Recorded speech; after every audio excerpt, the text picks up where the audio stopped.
हमारी माताओं को 77वें गणतंत्र दिवस की हार्दिक हार्दिक बधाई हो।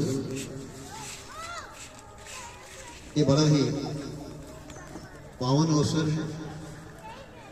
हमारा देश विभिन्नताओं में एकता के लिए जाना जाता है। यहाँ अनेक पंथ, अनेक धर्म, अनेक विचारधारा के मानने वाले लोग इस भारतवर्ष में निवास करते हैं। हर धर्म का अपना अलग महत्व है। धर्म वही है जो दूसरों के धर्म का सम्मान करते हुए अपने धर्म का पालन करे। अपने धर्म के लिए किसी धर्म का उपहास या उन्हें नीचा दिखाने का प्रयास नहीं करनी चाहिए। यह शिक्षा कहां से मिली? जिस कारण से आज हम लोग यहाँ पर उपस्थित हुए हैं। वैसे हमारा भारत देश 1947 को ही आजाद हुआ, लेकिन भारत को चलाने के लिए, एक व्यवस्था देने के लिए, स्वच्छ मार्गदर्शन देने के लिए एक नियम का होना आवश्यक था। जैसे हमारे सनातन धर्म में मनुस्मृति वशिष्ठ जी ने लिखा, मनुष्य जी ने मनुस्मृति लिखा, तो वशिष्ठ जी ने भी अपनी की स्मृति लिख दी। तो सनातन धर्म को चलाने के लिए एक नियम बना। लेकिन हमारा भारत देश जो है अनेक जाति, अनेक पंथ, अनेक धर्म का पालन करने वाला देश है। इसलिए सभी का धर्म का उचित सम्मान हो, सबको समान अधिकार प्राप्त हो। इसके लिए जो एक संविधान का निर्माण किया गया, 1949 में संविधान निर्माण हुआ। 1950 26 जनवरी को संविधान लागू किया गया।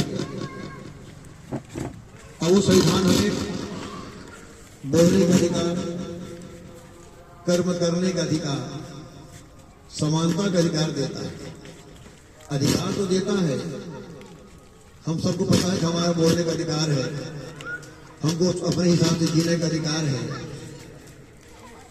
अधिकार तभी सार्थक होगा जब हमें कर्तव्य का बोध होगा। संविधान हमें सिर्फ अधिकार नहीं, कर्तव्य देता है, तो हमें अपने कर्तव्य का पालन ईमानदारी के साथ करना चाहिए। अगर हम अपने कर्तव्य का पालन करेंगे तो अधिकार अपने आप प्राप्त हो जाएगा।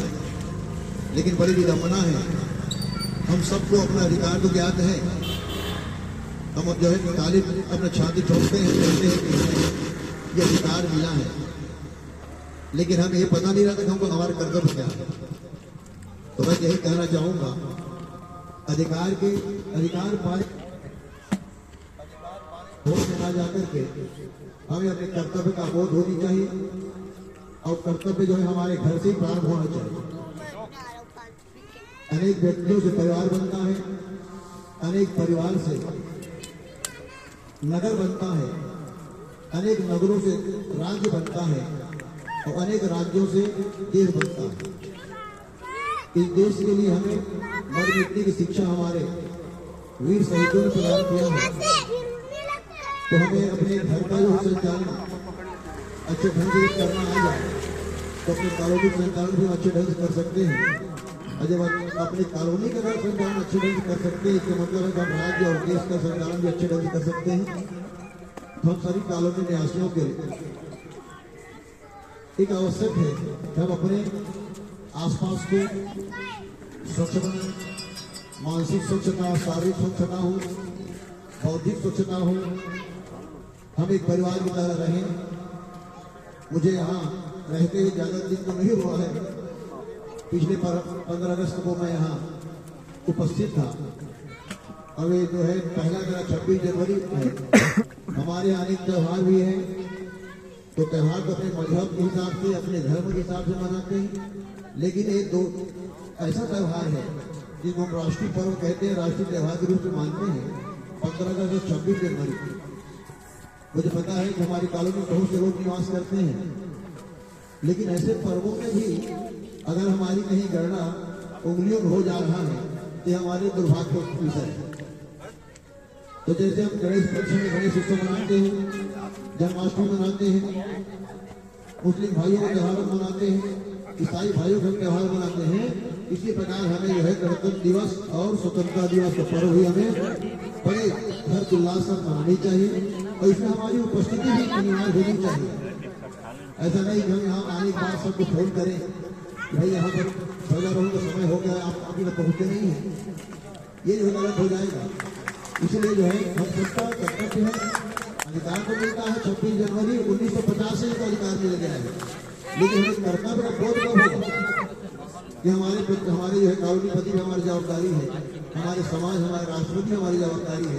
तो जब तक हमें कर्तव्य का बोध नहीं होगा, मैं देख रहा हूँ कि बार बार हमें फोन करना पड़ता है। अभी हम लोग हनुमान चालीसा प्रारंभ कर दिए हैं, मंगलवार हर मंगलवार को जो है शाम को 5 आवृत्ति हनुमान चालीसा होती है। तो वहां जाने के बाद भी हम जो है 10-5 लोग फोन करके भैया आप कहाँ हो, आप कहाँ हो। तो मैं आज आप सबको जो है जो भी है उपस्थित है सबको एक सारा आमंत्रण देता हूँ।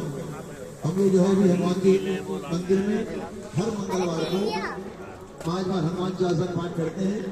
आप सभी चाहे महिला हो, पुरुष हो, बाल हो, वृद्ध हो, आप सभी आइए और हमारे राष्ट्रीय पर्व में तो अधिक से अधिक संख्या में आप सबकी उपस्थिति होनी चाहिए। यही कामनाओं का आपको गणतंत्र दिवस की हार्दिक बधाई और शुभकामनाएं देता हूँ। बोलो भारत माता की जय।